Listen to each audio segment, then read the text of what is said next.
اعوذ باللہ من الشیطان الرجیم بسم اللہ الرحمن الرحیم الصلاۃ والسلام علیک یا سیدی یا رسول اللہ وعلی آلک واصحابک یا سیدی یا حبیب اللہ۔ یہ 2 دن اسباق جو ہیں، جن بچوں نے کام پچھلا لکھ کے چیک کروانا تھا اس کو ٹائم دینا پڑا، ابھی بھی کچھ بچوں کا باقی ہے، تو اس وجہ سے 2 دن اسباق کو لیٹ کیا گیا۔ یہ تو روٹین میں جس انداز میں پہلے سبق ہو رہا تھا اسی انداز میں اس نے جاری رہنا تھا۔ آج سبق میں وقف، سکتہ، ابتدا اور اعادہ کے بیان میں آج بات ہوگی۔ وقف لغوی معنی ہے ٹھہرنا۔ لغوی معنی کیا ہے؟ اصطلاح تجوید میں کلمے کے آخری حرف پر سانس اور آواز روک کر اسکان، روم، اشمام کے ساتھ ٹھہرنے کو وقف کہا جاتا ہے۔ لہذا موقوف علیہ کو ساکن کیے بغیر محض آواز اور سانس توڑ دینا وقف نہیں ہوگا، نیز موقوف علیہ کو محض سانس ساکن کر کے بغیر سانس توڑے رکنے کو وقف نہیں کہیں گے، ٹھیک ہے، وہ وقف نہ ہوگا۔ سکتہ لغوی معنی رکنا، اصطلاح تجوید میں کسی حرف پر بغیر سانس توڑے۔ اب وہاں پہ سانس اور آواز دونوں کو توڑنا ہے، اور سکتہ میں صرف سانس کو قائم رکھنا ہے، آواز کو روکنا ہے۔ تھوڑی دیر کے لیے آواز کو روک لینا سکتہ کہلاتا ہے۔ ابتدا لغوی معنی ہے شروع کرنا۔ لغوی معنی کیا ہے؟ شروع کرنا۔ اصطلاح تجوید میں موقوف علیہ سے آگے پڑھنے کو ابتدا کہتے ہیں، مثلا رب العالمین پر وقف کر کے الرحمن سے شروع کرنا۔ ہاں، یہ ابتدا ہے۔ اعادہ لغوی معنی ہے لوٹانا، اور اصطلاح تجوید میں موقوف علیہ پر یا اس سے پہلے والے کلمے کو لوٹا کر پڑھنا۔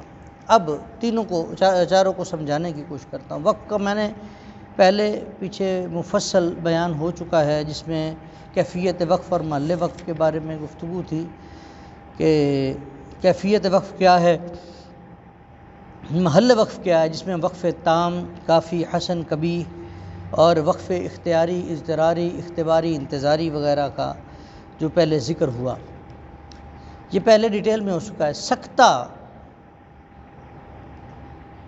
یہ روایت حفص کی بات ہو رہی ہے، اس میں اس انداز میں رکنا، جیسے کلا بل ران، کلا بل ران۔ اب اس میں سانس نہیں توڑا گیا، آواز روکی گئی۔ آواز وقف میں کیا ہے؟ سانس اور آواز دونوں کو توڑ دینا، دونوں کو توڑ کر ٹھہر جانا، اس کو کیا کہتے ہیں؟ وقف۔ سکتے میں کیا ہے؟ سانس توڑنی نہیں ہے لیکن آواز روکنی ہے، آواز روکنی ہے۔ ابتدا جیسے آپ کو یہ بھی پہلے سمجھایا تھا، پڑھا کہ اعوذ باللہ من الشیطان الرجیم بسم اللہ الرحمن الرحیم الحمد للہ رب العالمین الرحمن الرحیم مالک یوم الدین۔ یہ ابتدا ہو رہی ہے، یہ، اور اعادہ کیا ہے؟ بسم اللہ الرحمن الرحیم الحمد للہ، یہاں پہ رکے، پھر الحمد للہ رب العالمین الرحمن الرحیم مالک یوم الدین۔ میری بات سمجھ میں آ رہی ہے؟ جسے کہتے ہیں اعادہ، اسے کیا کہتے ہیں؟ اعادہ۔ اب روایت حفص ہم چونکہ بات ہی روایت حفص کی چل رہی ہے، تو روایت حفص میں صرف 4 جگہ سکتہ آتا ہے، کتنی جگہ؟ سورۃ کہف میں عوجا قیما، سورہ یاسین میں من مرقدنا ھذا، سورہ قیامہ میں من راق، اور سورہ مطففین میں بل ران. ٹھیک ہے. روایت حفص میں اس کے علاوہ سکتہ نہیں ہے. اور دیگر روایات میں چونکہ وہ معاملات اور ہیں، جب دیگر روایات کی بات آئے گی تو انشاءاللہ دیگر روایات کے بارے میں بات ہوگی. ابھی چونکہ روایت حفص کے بارے میں بات ہے، اسی لیے اسی کے متعلق ہی گفتگو بہتر ہے. امالہ، امالہ کے لغوی معنی ہے مائل کرنا. امالہ کے لغوی معنی کیا ہے؟ مائل کرنا. اصطلاح تجوید میں زبر کو زیر کی طرف اور الف کو یا کی طرف مائل کر کے پڑھنے کو کہتے ہیں. روایت حفص میں سارے قرآن میں صرف ایک جگہ روایت حفص میں یہ بات میں بار بار ساتھ ذکر کر رہا ہوں، روایت حفص کی بات ہے، نہیں تو دیگر روایات میں مختلف اور جگہ بھی امالہ کیا جاتا ہے.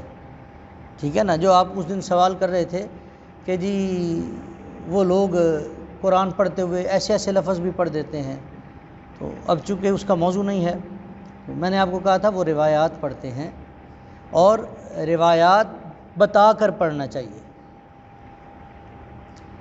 جمہور قراء کے نزدیک ہو سکتا ہے کوئی اور بھی معاملہ ہو، لیکن میری رائے ہے کہ روایت کو بغیر بتائے نہیں پڑھنا چاہیے. اگلے ہر بندہ نہیں جانتا، ہر بندہ روایت جانتا نہیں، وہ سمجھے گا یہ قرآن غلط پڑھ رہا ہے، اور وہ اپنی طرف سے فن کا مظاہرہ کر رہا ہے، اور بات بننے جچے گی نہیں، انتشار پھیل سکتا ہے، لڑائی جھگڑا ہو سکتا ہے. اور ایک روایت پڑھنے والا. دوسرے نمبر پہ وہاں پر روایات پڑھنی چاہیے جہاں پہ اس کو سمجھنے والے بیٹھے ہیں. جب سمجھنے والے نہیں ہیں تو آپ وہاں پہ پڑھیں گے تو آپ کو پڑھنے کا فائدہ کیا ہوگا؟